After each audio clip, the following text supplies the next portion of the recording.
work that was going on even by Rubens, which you get an example here.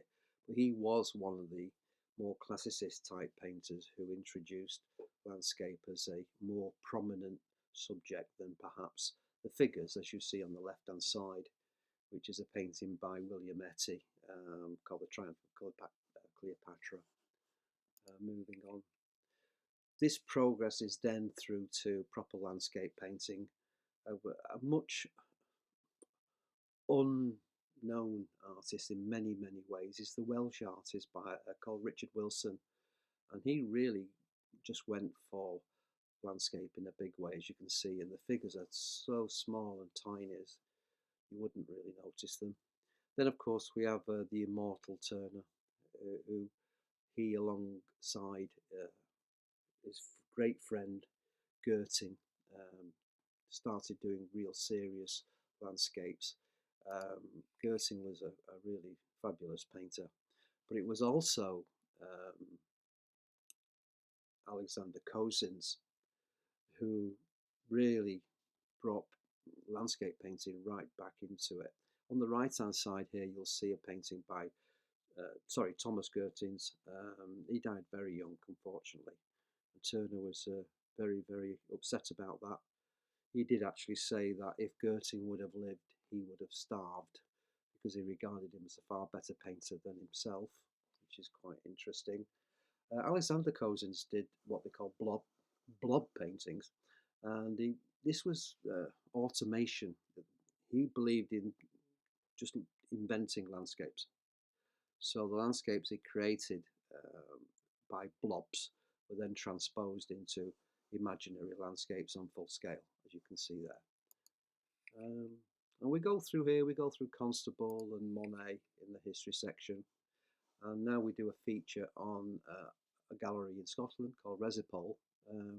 Very nice gallery in a beautiful setting, and they've got some really talented painters.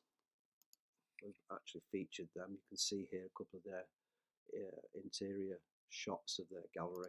It's very, very nice indeed, worth reading. And this is where they are. This is the valley. Yeah, very, very beautiful. And so these are some of the painters.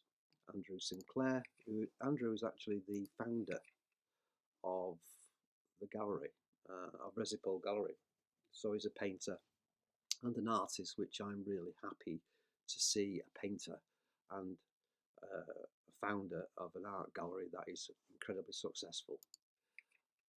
You go through all the different painters. They have a mixed match of painters. I particularly like that one, actually, even though it's not really landscape. He uses nature as a basis for his work. And I have actually said in my comments that I made on it that for some reason that I can't put my hand on, it reminds me of the wall paintings in Pompeii. I think it might be the colour lines, I'm not quite sure. But anyway, we move on. This is Debbie Lees doing landscape painting, of course. Then, of course, is Helen Fryer, who's doing landscape painting. Mark Yeats, who's doing landscape painting. Zarina Stewart Clark's doing landscape. I like this particular one, Stephen French. I think it's rather great. And there's Rob Fairley, who's I regard as a friend of mine and an incredibly talented guy.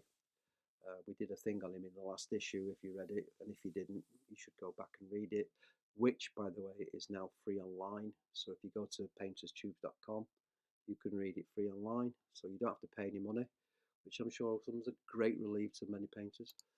Not that we're asking much for online, it was only £3, but it seems to be very popular. Although people spend more than that on a coffee, don't they, at Starbucks, but never mind. So we've got a couple of more painters here. That's another advert for the actual gallery, by the way, painterstubes.gallery. Judy Buxton, we've featured before, great painter. I love her work. It's very immediate, very direct, and very lovely, I think. So some of her work here. And then there's Harry Robertson, another Welsh painter that is probably not very well known. Harry Robertson actually used to go to our school. I did a presentation for them and a coverage of their exhibition where 10 ex-members of the Manchester School of Art exhibited in Todmorden Museum, which I opened a few years ago. And there I am.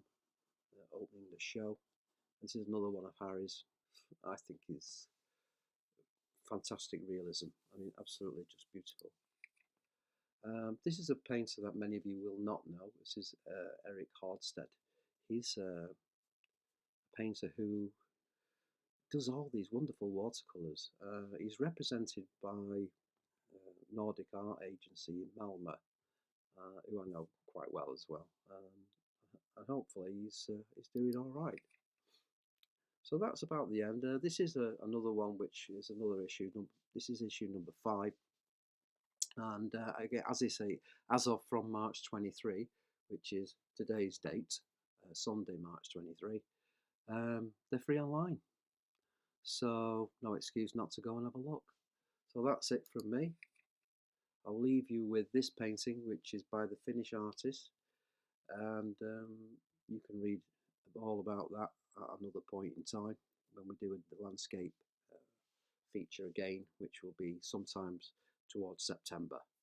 So if you're a painter and you do like to do some landscapes and you'll be out this summer doing landscapes, don't forget to send them to painterstubes and we'll see if we can feature you. Okay, all the best, take care, bye bye.